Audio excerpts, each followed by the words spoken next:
Witness testimony continues today in the sex trafficking and racketeering trial of Sean Diddy Combs. A former stylist to the hip-hop mogul will return to the stand this morning. Yesterday, Deonte Nash recalled incidents in which he witnessed Combs' violence towards ex-girlfriend Cassie Ventura. Nash also testified that Combs was aggressive toward him personally. Combs has pleaded not guilty to all charges. CBS News legal reporter Katrina Kaufman is outside the courthouse in Lower Manhattan once again and joins us with more. Katrina, what more did we learn from stylist Deonte Nash? Good morning, Errol. On a lighter note, we learned from Nash that Cassie Ventura, the star witness in this case, had her baby a couple days ago.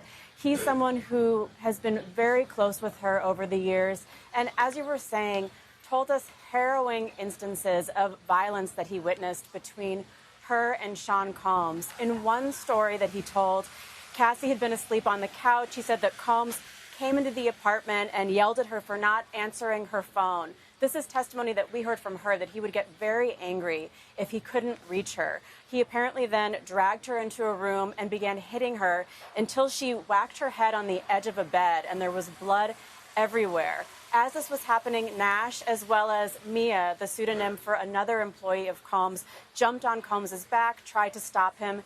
He threw them off. Cassie ended up having to go to a plastic surgeon and get stitches. She had a gash on her eyebrow after that incident, Errol. He also told us about threats that Cassie communicated to him from Combs. He threatened to beat her, to get her parents fired, to release explicit sex tapes of her.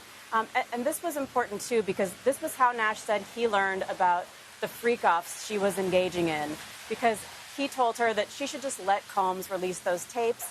He would be in them anyways, Errol. And that's when she said that these were videos of her with other men and that she didn't want to partake in them, but Combs was making her. And Errol, this is important because it goes to force and coercion, which are key elements of the charges that the prosecution has brought against Combs. Yeah, the prosecution continuing to really build its case. All right, Katrina Kaufman, thank you very much.